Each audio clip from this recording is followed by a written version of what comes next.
Abot sa halos 85 milyong piso ang tinatayang pinsala ng Bagyong Julian sa mga palayan sa Ilocos Norte. Sa Batanes naman, stranded pa rin ang maraming turista. At yan ang unang balita ni Joseph Morong. Tanaw mula sa himpapawid kung gaano katindi ang pananalasa ng Super Typhoon Julian sa Batanes.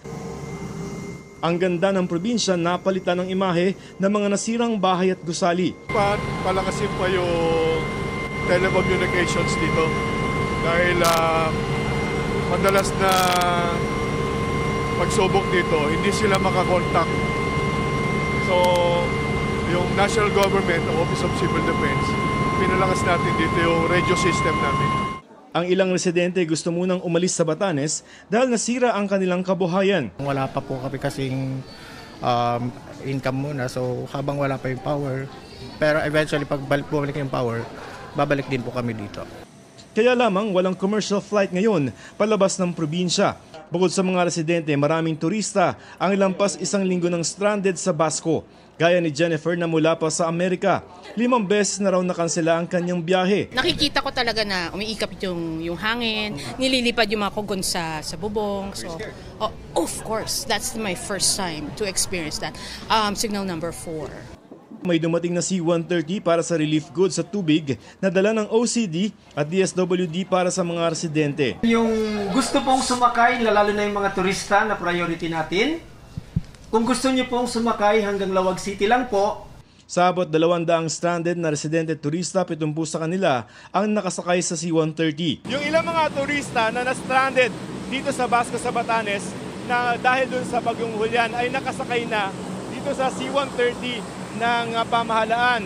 At ito ay hindi muna dediretso ng Maynila, kundi sa Lawag muna at doon na muna sila maghahanap ng mga biyahe pa uwi sa kanilang mga probinsya. Meron din naman na iwan pa ng mga turista dito sa Batanes na nag-aabang pa rin ng masasakyan.